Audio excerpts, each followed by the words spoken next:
नमस्कार दोस्तों, hello everyone, कैसे हैं आप सब। हम लोग आर एग्जाम के लिए डे वाइज सीरीज देख रहे हैं ज्योग्राफी के टॉप 500 एमसीक्यू की, जिसमें हम लोग अभी तक 360 क्वेश्चन इस सीरीज में देख चुके हैं। आगे के क्वेश्चंस हम लोग इस वीडियो में देखेंगे, साथ ही साथ में जो रिलेटेड मैप होता है हम लोग उसको भी देखते हैं। तो चलिए हम लोग इस वीडियो को स्टार्ट करते हैं और पहला क्वेश्चन देखते हैं क्या है। क्या बोला जा रहा है, which one is not a part of great lakes. कौन सा ग्रेट लेक्स का भाग नहीं है। अब देखिए जो ग्रेट लेक है ना, ये टोटल आपको दिखेंगे जो 5 झीलें हैं, ठीक है। टोटल ये 5 लेक आपको दिखेंगे। कहाँ पर दिखेगा, ये दिखेगा आपको जो नॉर्थ अमेरिका कॉन्टिनेंट है ना, उत्तर अमेरिका महाद्वीप, ये वहां पर दिखेंगे आपको नॉर्थ अमेरिका कॉन्टिनेंट में, ठीक है। अभी टोटल आपके 5 लेक है। इसको एक बार पहले मैं आपको मैप में दिखाता हूँ। देखिए ये हमारा इंडिया रहा। इंडिया से अगर हम चले पश्चिम की ओर, ठीक है, अगर हम ये अपना चले नॉर्थ अमेरिका, यहाँ पे आपको देखिए यूएसए दिख रहा है। ये अमेरिका आपकी कंट्री हो गई यूएसए, और ऊपर कनाडा दिख रहा है। तो जो यूएसए और कनाडा पे आपको ये जो 5 लेक दिख रहे हैं ना, ये ठीक है, ये है आपके ग्रेट लेक्स, ठीक।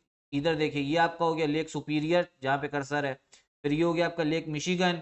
फिर ये हो गया आपका लेक ह्यूरॉन, ये लेक ईरी, और ये लेक ओंटारियो, ये वाला, ठीक है। तो ये जो चीज ध्यान रखिएगा, टोटल आपकी जो है 5 लेक्स है। इसको और अगर क्लियर देखना है तो ये रहा क्लियर में, ठीक है।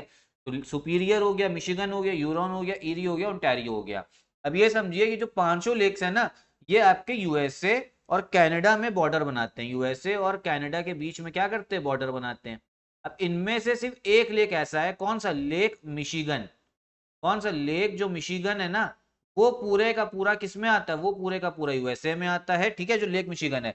बाकी जो 4 लेक्स यहाँ पे हम लोग बात कर रहे हैं, सुपीरियर, ह्यूरॉन, ईरी, ओंटारियो, वो क्या करते हैं, बॉर्डर बनाते हैं, ठीक है, यूएसए और कनाडा के बीच में। आपको देखो ये दिख भी रहा होगा, ठीक है, बॉर्डर ब्लैक लाइन जा रही है। जो लेक मिशिगन है ना, ये पूरे का पूरा आ रहा है, ठीक। तो 5 लेक मैंने आपको बता दिए। अब इसमें से कौन सा हिस्सा नहीं है, वो है आपका बियर लेक, ठीक है। जो बियर लेक है आपका, लेक बियर, वो हिस्सा नहीं है ग्रेट लेक का।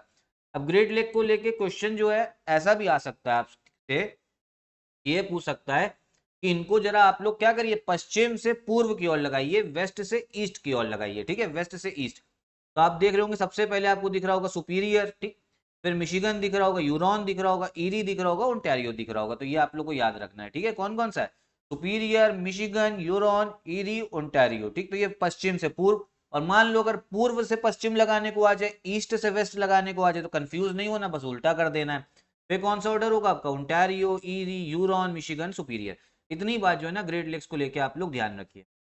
अगला क्वेश्चन क्या है, इसमें बोला जा रहा है which of the following is called garden of lakes. निम्नलिखित में से किसे गार्डन ऑफ लेक कहा जाता है। तो ये बोला जाता है आपके फिनलैंड को, ठीक है। फिनलैंड को बोला जाता है गार्डन ऑफ लेक्स। इसलिए बोला जाता है क्योंकि यहाँ पर जो झीलें हैं ना, जो लेक, आपको काफी लेक देखने को मिलेंगे।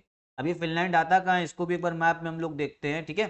जो भी देखेंगे इंडिया के रिस्पेक्ट में ही हम लोग देखते हैं, ठीक है। ये आपको इंडिया दिख रहा है, और इंडिया से हमें चलना है यूरोप की ओर, ठीक।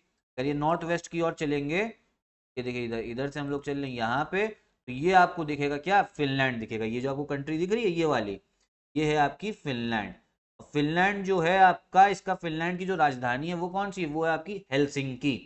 क्या है, हेलसिंकी, ये भी याद रखिएगा, ठीक है। फिनलैंड गार्डन ऑफ लेक्स, और कैपिटल क्या है इसकी, हेलसिंकी है, ठीक है। अगला क्वेश्चन देखते हैं क्या है। What is the effect of Chinook winds in the central plains in the USA. संयुक्त राज्य अमेरिका के मध्य मैदानों में चिनूक हवाओं का क्या प्रभाव होता है, ठीक है। चिनूक वहां पे हवाएं चलती हैं यूएसए में, ठीक। तो यही बोला जा रहा है कि उसका वहां पे क्या आपको प्रभाव देखने को मिलेगा। देखिए पहली चीज तो आपकी जो चिनूक विंड्स है ना, जो हवाएं हैं, ये आपकी गर्म होती हैं, ठीक है। एक तो हॉट होती है और ड्राई विंड्स होती हैं, ठीक है, सूखी होंगी और आपकी गर्म होंगी, ठीक। मतलब मॉइस्चर बारिश लेके नहीं चलती हैं ये साथ में। अब ये करती क्या यूएसए में, ये करती वहां का जो टेम्परेचर है ना विंटर का, उसको बढ़ा देती हैं, सर्दी का तापमान बढ़ाती हैं, ठीक है। अब ये क्यों बढ़ा देती है, देखिए है क्या ना, ये हॉट ड्राई विंड्स हैं। तो जो आपके ग्लेशियर होंगे, जहां पे आपको बर्फ दिखेगी, जहां पे आपको बर्फ दिखेगी ना, जो पहाड़ के ऊपरी भाग होता है जहां पे आपको ग्लेशियर मिलेगा, ठीक, इसको पिघला देती हैं ये जो विंड्स है ना, हवाएं, ग्लेशियर को पिघलाती हैं बर्फ को। तो जब बर्फ पिघलेगी तो उससे क्या होगा ना, और मौसम जो है वो ठंडा होगा, इसीलिए टेम्परेचर ऑफ विंटर राइजेस। अगला क्वेश्चन क्या है, इसमें एजर्शन रीजन पूछा जा रहा है, किसी भी अफ्रीकी देश में चाय बागान नहीं है। There are no tea plantation in any African country. तो ये जो स्टेटमेंट है ये आपका गलत हो गया, क्योंकि अफ्रीका में भी आपकी चाय उगाई जाती है, ठीक है, चाय के आपके प्लांटेशन है। अब आप कहोगे जो प्लांटेशन होता है, बागान, ये क्या होता है। देखिए प्लांटेशन एक ऐसी जगह है जहां पर एक ही तरीके की जो फसल है ना, उसको उगाया जा रहा है कमर्शियल पर्पस के लिए, ठीक है। आपको क्या कहते हैं, बिजनेस पर्पस के लिए उगाया जा रहा है, इसीलिए से कैश क्रॉप बोला जाता है। जो टी प्लांटेशन है इसमें आपकी कौन सी फसल उगाई जाएगी, सिर्फ चाय की उगाई जाएगी, बड़े स्केल पे उगाया जाता है। तो अफ्रीका में हमें देखने को मिलते हैं, इसीलिए ये वाला स्टेटमेंट तो गलत है। फिर क्या बोला जा रहा है, जो टी प्लांट्स हैं उनको फर्टाइल सॉइल चाहिए और हाई ह्यूमस चाहिए, ये बिल्कुल सही है। चाय के पौधों को उच्च ह्यूमस वाली उपजाऊ मिट्टी की आवश्यकता होती है, ये बिल्कुल सही है। ठीक है, तो आपका जो पहला एजर्शन है, कथन, वो गलत है, कारण वाला जो सही है। तो इसी हिसाब से इसका करेक्ट आंसर कौन सा हो जाएगा, वो होगा सी वाला। ए फॉल्स है बट आर जो है ट्रू है, ए गलत लेकिन आर सही है, ये वाला करेक्ट आंसर। ठीक, अगला क्वेश्चन देखते हैं क्या है। बोला जा रहा है जो गोलन हाइट्स है इस located in which region, Golan Heights किस क्षेत्र में है। अभी आप लोगों ने गोलन हाइट्स जो है सुनते होगे, गोलन हाइट्स आपका इजराइल, जो आप लोग सुनते होगे इजराइल हमास का युद्ध चल रहा है, इजराइल गाजा का, तो उसमें गोलन हाइट्स भी जो है ना वो इजराइल में ही है। ठीक है, मैं भी बताता हूँ, गोलन हाइट्स जो है वो एक्चुअल में सीरिया का, लेकिन इजराइल जो उस पर कब्जा किसका है इस समय पे, वो इजराइल का है। अभी मैं आपको समझा रहा हूँ, मैं आपसे समझाता हूँ। तो ये आता कहाँ पे, ये आता आपके मिडिल ईस्ट में, कहाँ पे, बी वाला मिडिल ईस्ट, मध्य पूर्व में आपको पड़े। ठीक है, तो एक बार मैप से देखते हैं तो आप समझेंगे। पहले तो देखिए हम लोग जाते हैं, ये हमारा इंडिया रहा, अब इंडिया से ही हमें कहाँ चलना है, वेस्ट की ओर चलना है। तो यहाँ पर आपको दिखेगा इजराइल, ये जितना पूरा रीजन है ना, देखिए भारत से तो ये आपके कहाँ वेस्ट में दिखेगा, पश्चिम में, लेकिन इसको पूरे रीजन को बोला क्या जाता है, मिडिल ईस्ट बोला जाता है। क्या बोला जाता है, मिडिल ईस्ट बोला जाता है इस पूरे रीजन। यहाँ पर दिखेगा आपको जो इजराइल देश, ठीक, इजराइल दिखेगा। अब ये आपको वेस्ट बैंक दिख रहा है, जो ये वाला पार्ट आपको दिख रहा है ना, ये देखिए, ये आपको सीरिया दिख रहा है, सीरिया में जो ये वाला पार्ट दिख रहा है इसे गोलन हाइट्स बोला जाता है। क्या बोला जाता है, गोलन हाइट्स। तो मैं आपको दिखा रहा हूँ, जो ये आपको येलो येलो पार्ट दिख रहा है ना, ठीक है, जो शेड हुआ हुआ, ये है आपका गोलन हाइट्स।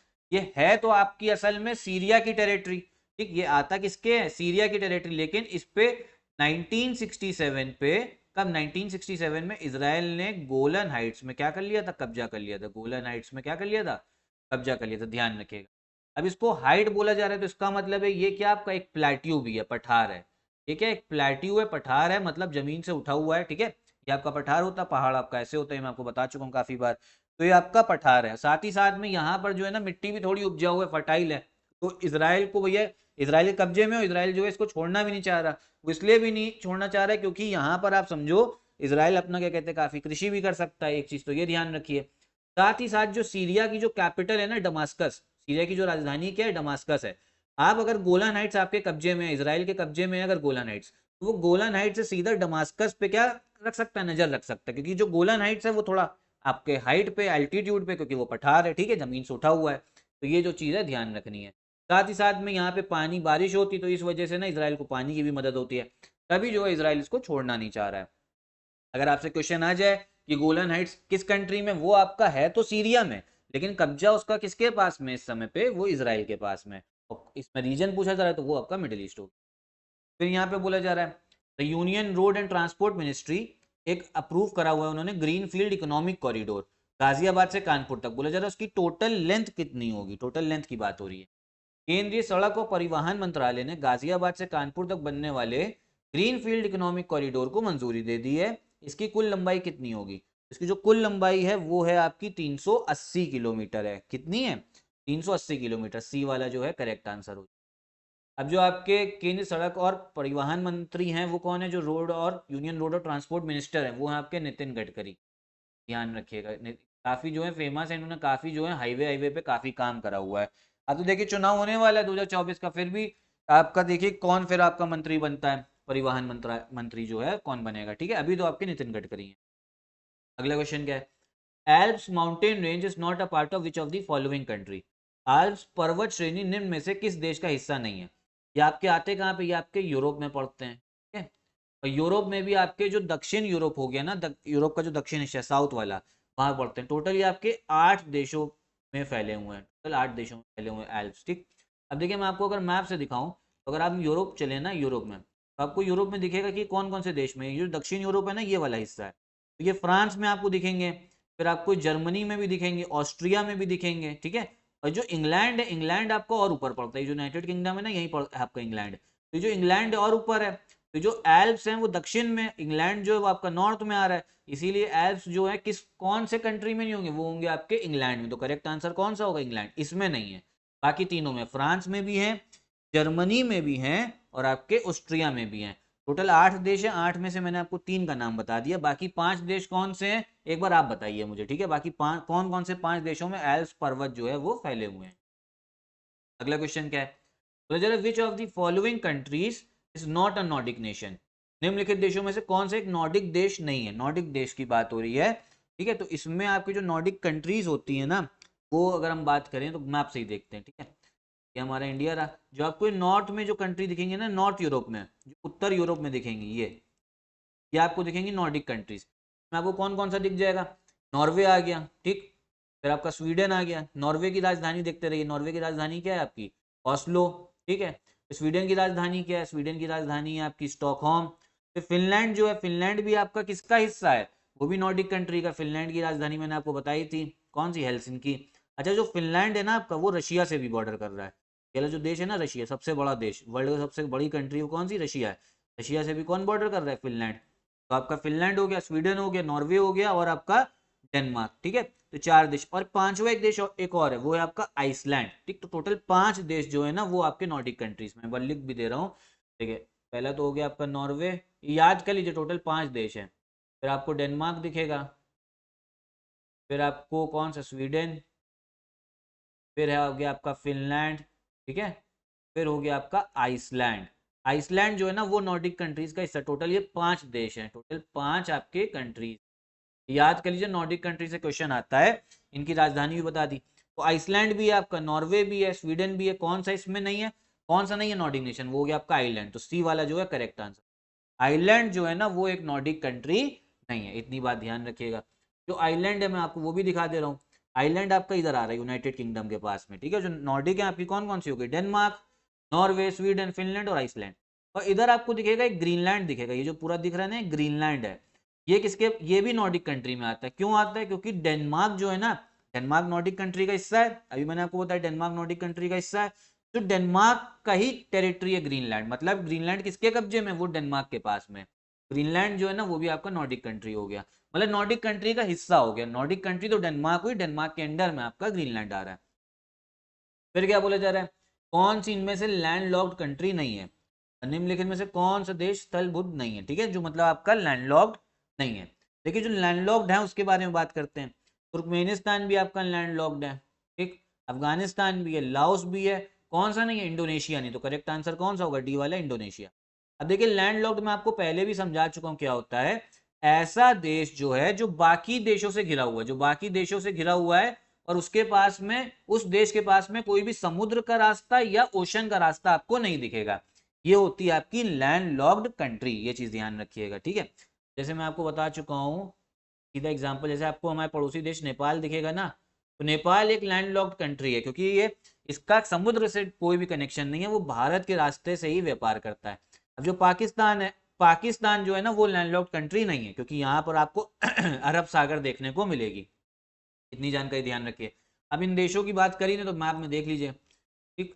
देखिए, ये इंडिया, अब यहाँ से अगर हम चलते हैं तो ये आपको दिखेगा अफगानिस्तान। अब देखो, अफगानिस्तान, जो अफगानिस्तान में भी आपको दिख रहा होगा, कोई भी यहाँ पे आपको समुद्र नहीं दिख रहा होगा। पाकिस्तान में दिख रहा है अरेबियन सी, अफगानिस्तान में नहीं दिख रहा, तो लैंड लॉक्ड है। फिर हो गया आपका तुर्कमेनिस्तान, तुर्कमेनिस्तान भी लैंड लॉक्ड है। अब आप कहोगे ये तो दिख रहा पानी, ये तो आपकी कैस्पियन सी है, ये जो पानी है ना, ये आपकी कैस्पियन सी है।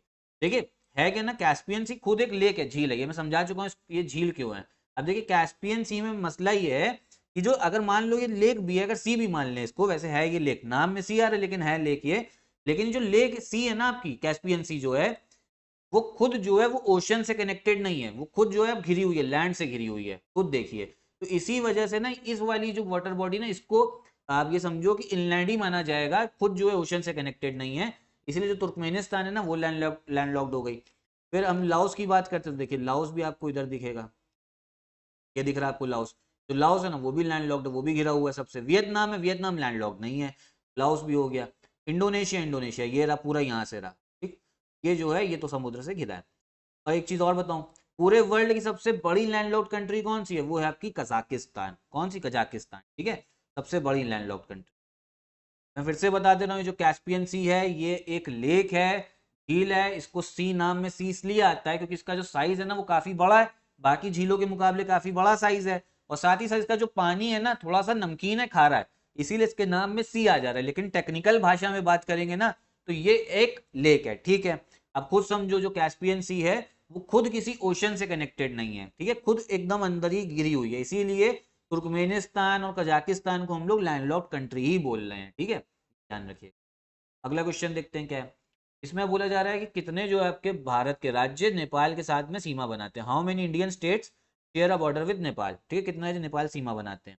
टोटल आपके 5 राज्य हैं। कितने राज्य हैं टोटल? 5 राज्य हैं, ठीक है। एक बार मैं आपको ऐसे भी समझा दे रहा हूँ, ये आपको नेपाल दिखेगा, एक सेकेंड, मान लो आपको नेपाल है, यहाँ पे आपको दिखेगा उत्तराखंड, फिर इधर आपको दिख जाएगा उत्तर प्रदेश, इधर आपको दिख जाएगा बिहार, फिर इधर आपको दिख जाएगा सिक्किम, और इधर ही आपको वेस्ट बंगाल के साथ भी लगता है। तो टोटल 5 राज्य हो गए। मैप में देख लीजिए कि नेपाल, उत्तराखंड, उत्तर प्रदेश, बिहार, फिर पश्चिम बंगाल जो येलो वाला रहा है ये बॉर्डर बना रहा है, सिक्किम, टोटल 5 राज्य हैं, ठीक।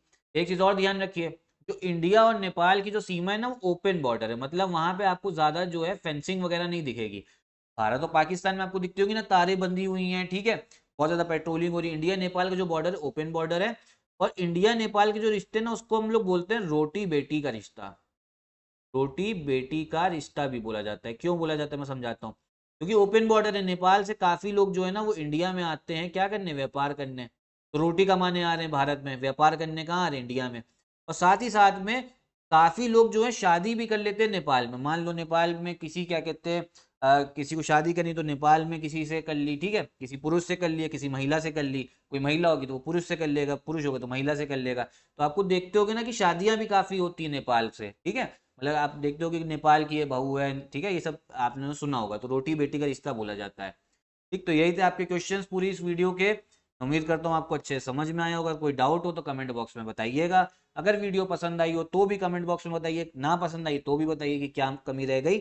यहीं पे मैं वीडियो भी खत्म करता हूँ। नमस्कार।